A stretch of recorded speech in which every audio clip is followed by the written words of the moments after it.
A lot of the same. Like, I can go up to her office, chat whenever I can't tell who I get into it more with. Like, we just get into it about different things. But no, I would trust them with my life. Anytime I need something, I know I can go to them. Any words of advice, anything I have questions on. Just talking about school, how life is going, how my family is. Like, they really care about us as people. And basketball is second. So CD is great.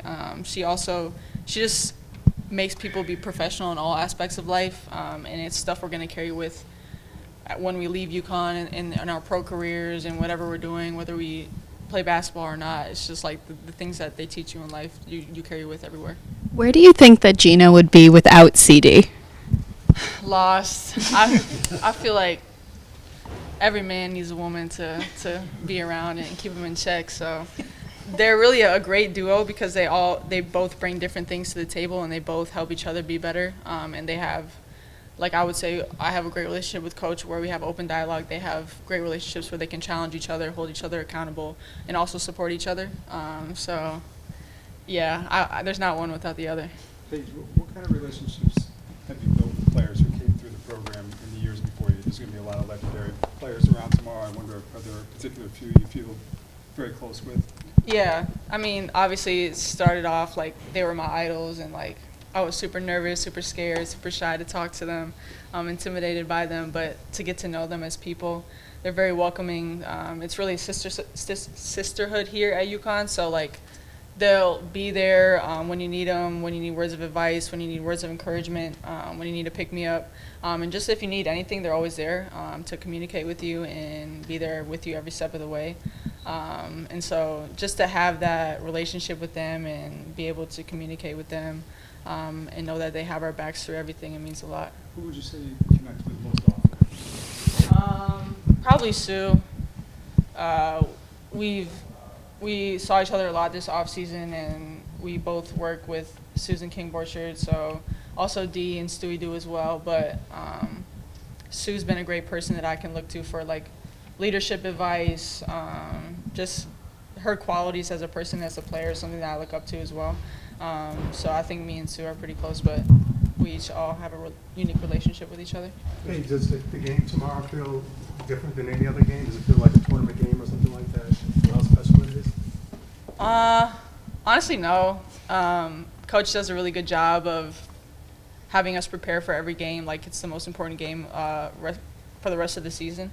So we go into the game heading in with that mindset that every game is important and every game we're trying to get better and keep building on what we did the prior game. But obviously with the celebrations, the alumni coming back, there's a different feel to it, but we're going to have the same approach. When we were out here last week, we were asking some of the underclassmen what their first impressions of Gino were. Do you remember your first impression or early impressions of Gino? Man, it was so long ago, right? I would say when I was getting recruited, I was very scared, I would say, timid, shy. Like I didn't want to say the wrong thing and have him not recruit me anymore, so I was like very tentative with what I was saying and then doing. But when I stepped on campus, he was very welcoming, but also you could feel the sense of the challenging and the support. There's always an equal balance between that. But really, I think my first impression was I was pretty scared of him. Scary was the word that came up a lot, but then on the flip side, it was, here's when I felt comfortable. So do you remember, too, kind of when you started to feel comfortable and what he did that made you feel like you belonged?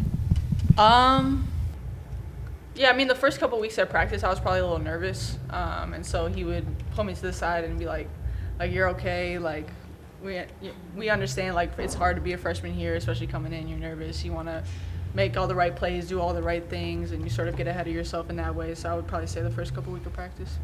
40 years, it's basically double your existence. Can you imagine doing anything with someone for 40 years as your coaches have? Yeah, no, that's crazy.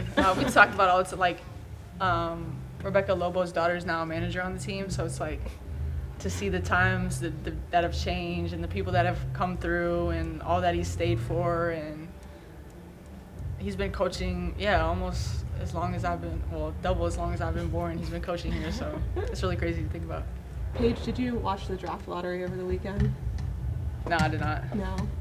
How did you, I mean, I'm sure you saw like the results. I know you're probably focused in on this season, but how have you just, I guess, dealt with any, I don't want to say WNBA distractions, but WNBA conversation and in terms of how you fit into it and everything?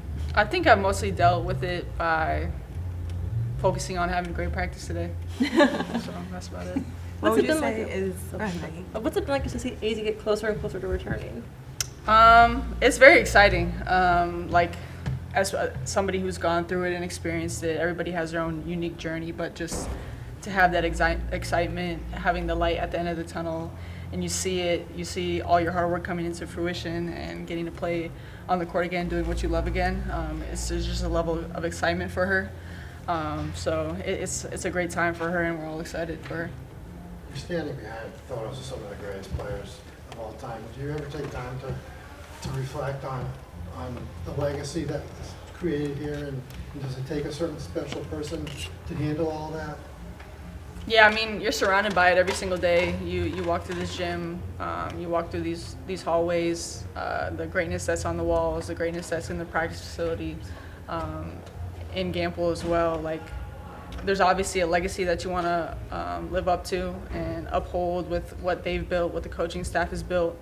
And so we wear the jersey with great pride in that we're not just representing UConn, but we're representing the players that have come before, the foundations that the coaches have built. So it's very humbling, and you just get a sense of gratitude to be a part of this program. And so every single day you get to put on that UConn uniform is what you're thinking about. How would you assess your first 3 games of the season? I would say we have a lot to build on. Obviously, when you can learn when you're winning, it's better. But to look back on the film, find the areas where we need to get better at, and continue to build on what we've been doing well, I think has been huge. I think we started out games pretty strong, so that's been a strong suit. Obviously, I think our zone offense could be a little bit better when UNC switched to that zone. So, and then our defense and our rebounding has got to get better, and then our offensive flow. I mean, I guess there's a lot of things we can keep getting better at, but we're building. We're focused on getting better every single day at practice, so that's the focus. How about you personally? All right. I always feel like there's room for improvement in all areas of my game. Continue to try to be a great leader, setting the example with how hard we play and the tone in which we play and the intensity and the fire that we play with is something that I'm trying to focus on and lead in that way, and continue to use my voice to help out the younger crew and just get them acclimated to the system and playing games at UConn. So room for improvement. All right. When you have 60 players, former players coming here, what does that say about the program? Just that we're a family, and even though you leave UConn, you graduate, you go to your next career path, you always have a home here, and everybody's always welcome. They'll always have a spot for you. They'll always have tickets. You're always welcome to practice, games, whatever, and it's really a family. When you said that Sue was someone you went to talk to about leadership, what was some of the advice she gave you in that sense? I think really that you can do it in your own way. Like, you can find what's best for you. There's not like a perfect recipe for leadership. It's how you want to do it. Obviously, there's some characteristics that stick out, but just find the way that you want to do it and embrace that, and continue to get better at that every day. How would you describe then your brand of leadership? I think, like I was talking about before, if there was like an axis of challenge and support, finding that perfect dot in the middle of where you're challenging your teammates, challenging yourself, but also as much as you're holding them accountable, you're supporting them as well and boosting them with confidence, as much as challenging them and trying to get them to be better. So I think balancing those things, for sure. Gino was like kind of downplaying this whole thing. He said like the former players have no business being here on a Wednesday, and you know, but he's getting like ice cream named after him and stuff. But it is a pretty big deal to become the all-time wins leader in college basketball history. Like, do you see him like just like downplaying it? Is that just part of his personality? Yeah, I mean, he gives credit to everybody around him, and he doesn't really take it for himself. But what he's built here, it's here because of him. So he definitely downplays it. He doesn't want to do the whole thing, the celebration, the goats, the ice cream. Like, it's all extra to him, but he deserves it. And we want to celebrate him because he doesn't, I guess, celebrate himself a lot. So everyone around him will make sure they do that job. Paige, it feels like there's an ease to the way that you're playing right now. Do you feel like you're having more fun on the court than you were able to at this point last year? Yeah, I think I'm at a better mind frame, I would say, and just relaxing, focusing on the things that I can control, and being more process-oriented versus result-oriented, because just sticking to the process, going day by day, not looking at the past, not looking into the future, but staying where my feet are, I think has been huge. You guys have almost double amount of available bodies right now than you did at the end of last season. How helpful has it been to have more rest and to have more of a rotation? It's crazy. We talk about it at practice, like, wow, these lines are long. Like, everybody's here, everybody's involved. Like, we're not gasping for air after every drill because there's no subs. So it's been crazy. It's been an adjustment, and I feel like a lot of us, the first 2 games, we probably got more rest than we did the entire last season. So it causes you to sacrifice and be willing to give up whatever role you had last season because it's an entirely different team, entirely different roster this season. So it's made us better at, definitely for sure, having the amount of bodies. I think we can practice harder, we can learn more, we can do more reps. And so I think it's done well for us so far. Paige, Geno said after the game the other night that every player who's come through over the years and helped him build this win total should feel like a great an actor in a great play. Does that hit home for you? Would that be an accurate way to think about things? Yeah, I think we're all just a part of what he's built, and everybody's had their own legacy. Everybody's built their own path and had their own journey here. And yeah, it's crazy to look at how the times have changed and who's been here, who's came, who's left, who's new, who's old. Like, it's pretty crazy to think that we're just all a part of a great program and a great legacy they built. Paige, at the last home game, I was walking 5 feet and I saw UConn number 5. And I saw another 5 feet, another UConn number 5. I couldn't walk more than 10 feet without seeing someone wearing your number in the stands, whether they're 6 years older or they're 60.